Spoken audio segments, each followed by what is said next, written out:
What's up? I'm Lily. Revenge Crown brings you the stories that keep you hooked. If that sounds good, smash subscribe and let's go. The text message came through while I was in a meeting with clients in Chicago. My mother, we need to discuss the lake house situation.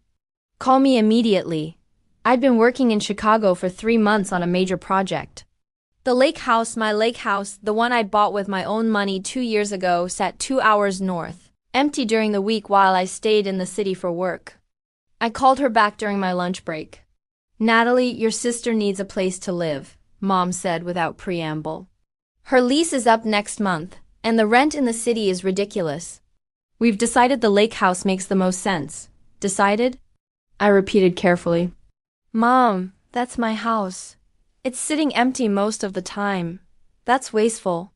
Family shares resources, Natalie. You know that? I'd known this conversation was coming. Ever since my sister Lauren's engagement fell apart 6 months ago, she'd been making noises about needing a fresh start and getting away from the city. The lake house, with its 3 bedrooms and water view, had apparently caught her attention. We can discuss her renting it, I said. I need to draw up a lease agreement and… Renting? Mom's voice went sharp. From her own sister? That's cold, Natalie. Very cold. It's my property, Mom. I have a mortgage on it, which you can easily afford on your salary. Lauren is struggling. She lost her job last month. I didn't know that, I said. What happened? She decided retail management wasn't fulfilling. She's taking time to explore her options. She can do that from the lake house while she figures things out. The familiar pattern. Lauren, the baby of the family, making another impulsive decision and expecting everyone else to accommodate it. At 32, she'd had 7 jobs in 10 years, quitting each one when she got bored or felt underappreciated. Let me think about it, I said. There's nothing to think about, Mom replied. We're family. She needs help. You have the space. It's settled. She hung up before I could respond. I should have seen the warning signs.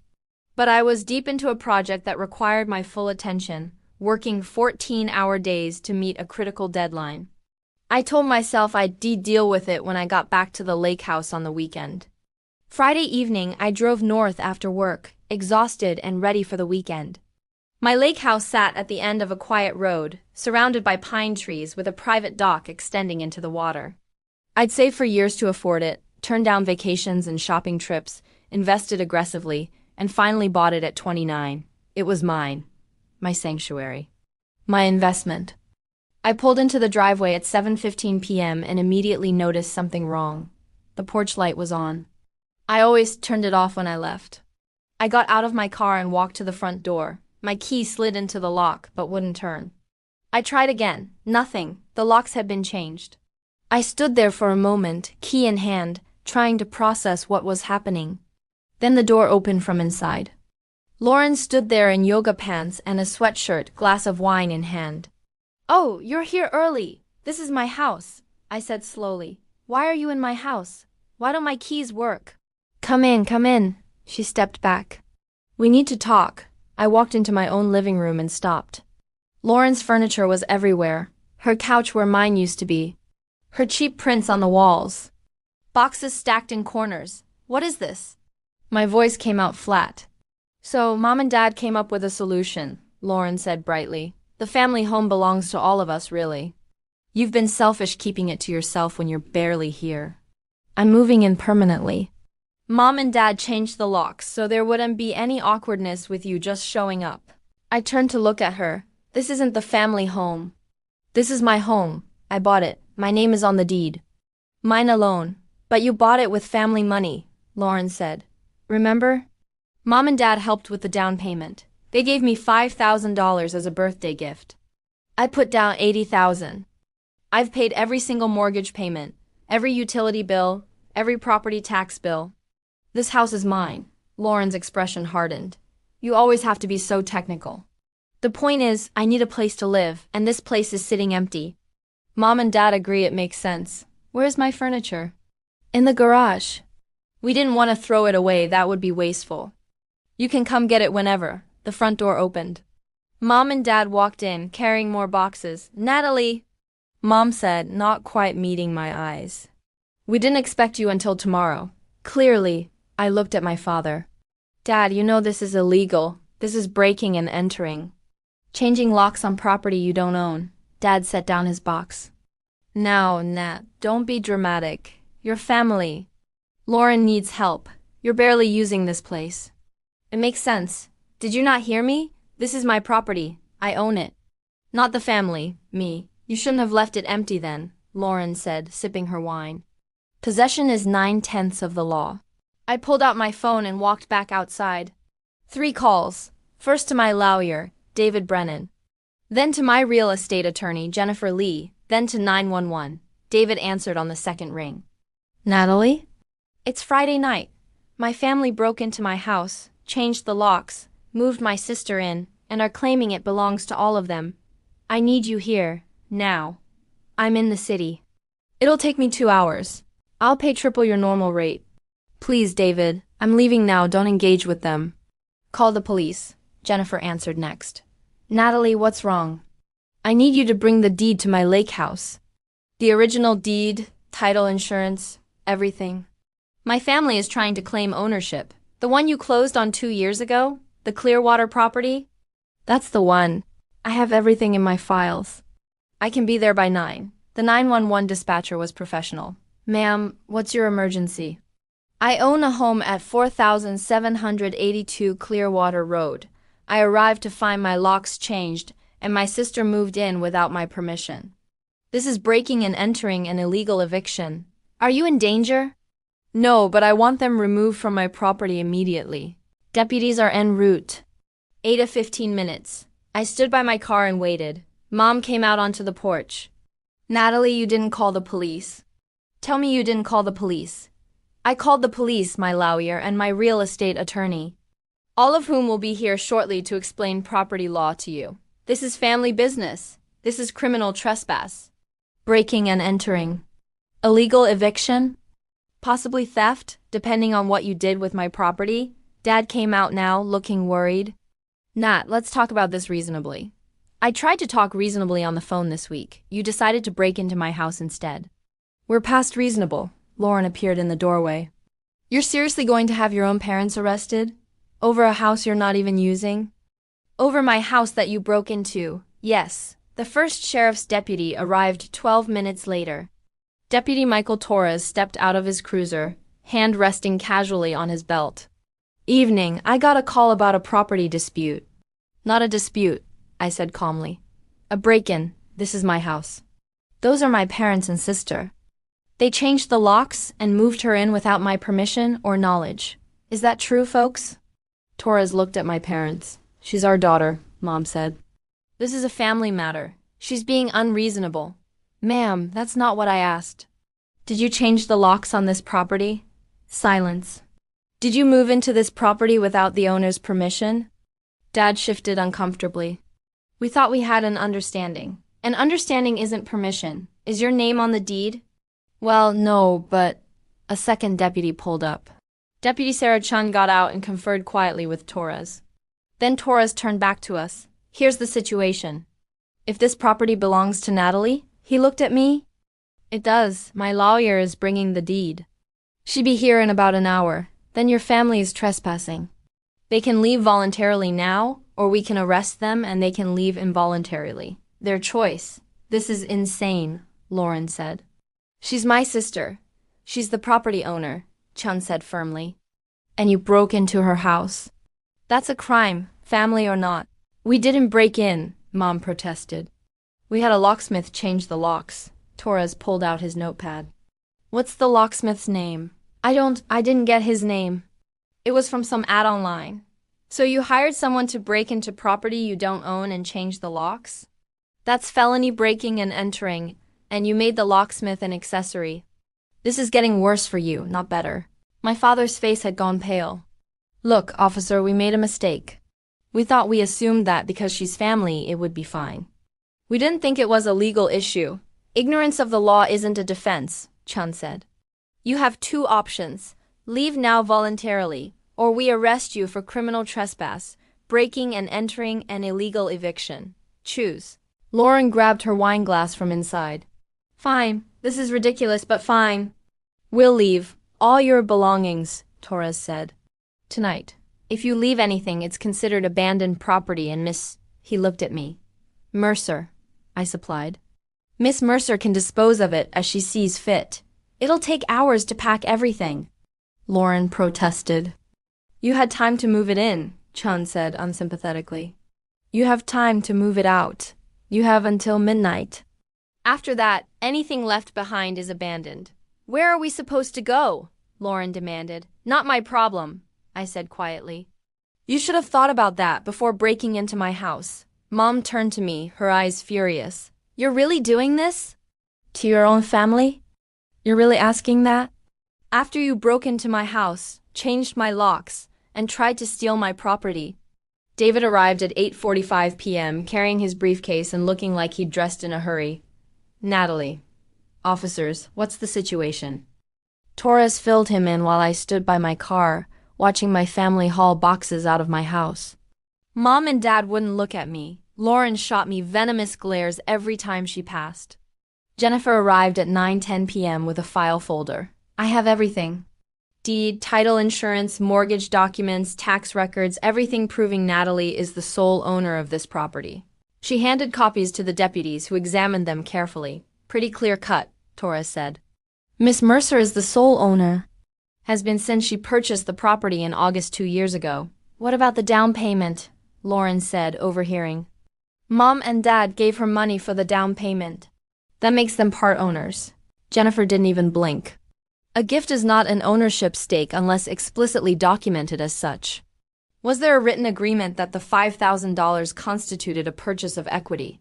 Silence. No? Then it was a gift. Miss Mercer could have used it to buy shoes for all the legal difference it makes. This property is hers alone. David stepped forward. Officers, my client would like to press full charges for breaking and entering, criminal trespass, and illegal eviction. Natalie? No, Dad said, his voice breaking. Please, we made a mistake. Don't do this. You broke into my house, I said, my voice steady. You threw out my furniture. You changed my locks. You tried to steal my property. These aren't mistakes, Dad. These are crimes. We're family. You're criminals who happen to be related to me. There's a difference. By 11:30 p.m., most of Lauren's belongings were loaded into a U-Haul truck my parents had apparently rented. They'd planned this. They'd actually planned to take over my house. Torres approached me as they loaded the last boxes. Miss Mercer, do you want to press charges? I looked at my parents, exhausted and scared, at Lauren, furious and entitled. Yes, I said. All charges, Mom gasped. Natalie, deputies, I want a formal report. I want documentation of everything they did. And I want a restraining order filed first thing Monday morning. David nodded. I'll have the paperwork ready. You're going to regret this, Lauren spat at me. When you need family, we won't be there. You weren't there anyway, I said. You were just there when you wanted something from me. The U-Haul pulled away at 11:47 p.m. My parents followed in their car. The deputy stayed until Jennifer's locksmith arrived to change all the locks again to keys that only I would have. At 1:30 a.m., I walked through my house. They'd taken their furniture but left trash everywhere, food in the fridge, dishes in the sink, garbage bags piled by the door. I didn't care. It was mine again. Jennifer packed up her files. Natalie, you should know they could try to sue for the down payment money back. Claim it was a loan, not a gift. Do I have anything in writing saying it was a gift? She checked her notes. Actually, yes. Your mother sent you a birthday card that year. You gave it to me when you were gathering documents for the mortgage. It says, "Happy birthday, sweetheart. Here's something to help you buy your dream home. Love, Mom and Dad." That's pretty clearly a gift. Keep that card in a safe place, I said. David was gathering his things. The criminal charges will proceed. Breaking and entering is serious.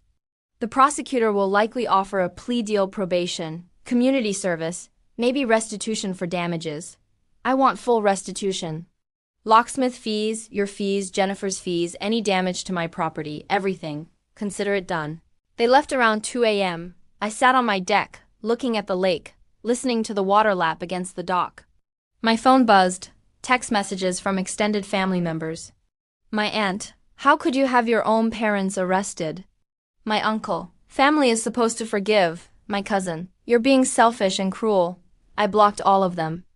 The next 2 weeks were a blur of legal proceedings. The criminal charges moved forward. The prosecutor, a no-nonsense woman named Angela Reeves, called me for an interview.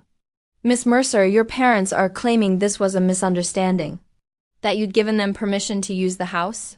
I have text messages saying otherwise. My mother told me they were considering Lauren moving in. I said we'd need to discuss a rental agreement. I never gave permission. Can you send me those texts? I forwarded everything. The messages clearly showed I'd never agreed to anything. Angela called back 2 hours later. This is pretty cut and dried. They broke into your house, changed the locks, and illegally evicted you from your own property. I'm not offering a plea deal. This is going to trial unless they want to plead guilty. Good, I said. My parents' attorney contacted David 3 days later. They wanted to settle. They'd plead guilty to reduce charges criminal trespass instead of breaking and entering, pay full restitution, and accept probation. What's the restitution number? I asked David. They're proposing $10,000. My actual costs are $18,000. Locksmith twice, your fees, Jennifer's fees, 3 days of lost work. The cost to dispose of garbage they left, repairs to damage they caused moving furniture. I want $18,000 or we go to trial, David smiled. I'll tell them. They settled for $18,000, paid in full within 30 days. Mom and Dad each got 1 year of probation and 100 hours of community service. Lauren, because she'd been living there and refused to leave, got 6 months probation and 50 hours of community service. The restraining order was granted. 500 feet minimum distance. No contact except through attorneys. 6 months later, I got a letter from my parents' attorney. They wanted to apologize and restore the relationship. The letter was full of therapy speak about taking accountability and recognizing boundaries. I didn't respond. A year later, my aunt, the one who'd called me selfish, sent an email. Lauren had moved back in with my parents. She'd gone through 4 more jobs and was currently unemployed again. Mom and Dad were struggling to support her and themselves. Would I consider helping? I forwarded the email to David with a note. Document as potential harassment. 18 months after the break-in, I got engaged. Michael was an architect I'd met through work. Brilliant, kind, and entirely unimpressed by my family drama. When I told him the story, he just shook his head. They tried to steal your house. They tried. They failed. Good for you for standing up to them. We got married in a small ceremony at the lake house. None of my family was invited. Michael's family more than made up for it. His parents, siblings, nieces, and nephews all embraced me completely. My mother somehow found out about the wedding and sent a letter to my office. It arrived 3 days after the ceremony. I hope you're happy. You chose property over family. When you're old and alone, you'll regret this. I threw it away without finishing it. 3 years after the break-in, I was promoted to senior project manager. I got a call from a number I didn't recognize. Against my better judgment, I answered, Natalie? It's Lauren. I almost hung up. You're violating the restraining order. That expired last year. Look, I need to talk to you. Can we meet? No, Nat, please. I'm in trouble, real trouble. I'm about to be evicted. I lost my car. I can't afford. Lauren, stop. I don't care. Silence. Then, you really don't care? I'm your sister. You're the person who broke into my house and tried to steal it. The restraining order expired, but my memory didn't. Don't call me again. I hung up and blocked the number. Michael found me on the deck that evening, staring at the lake. Your sister? Yeah. You okay? I'm perfect, I said, and meant it. The lake house sat peaceful in the fading light. My house. My sanctuary.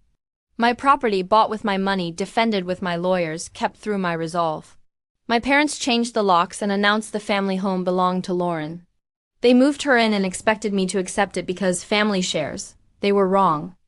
I showed them the deed, pressed charges, got my house back, and never looked back. The deed didn't just prove ownership. It proved I was done being the family doormat. Done letting them take what was mine. Done accepting their version of family that only went one direction. They wanted a family home that belonged to everyone. I gave them something better, a lesson in property law they'd never forget. And every night when I lock my doors with my keys to my locks, on my house I sleep perfectly. That's not revenge. That's just ownership.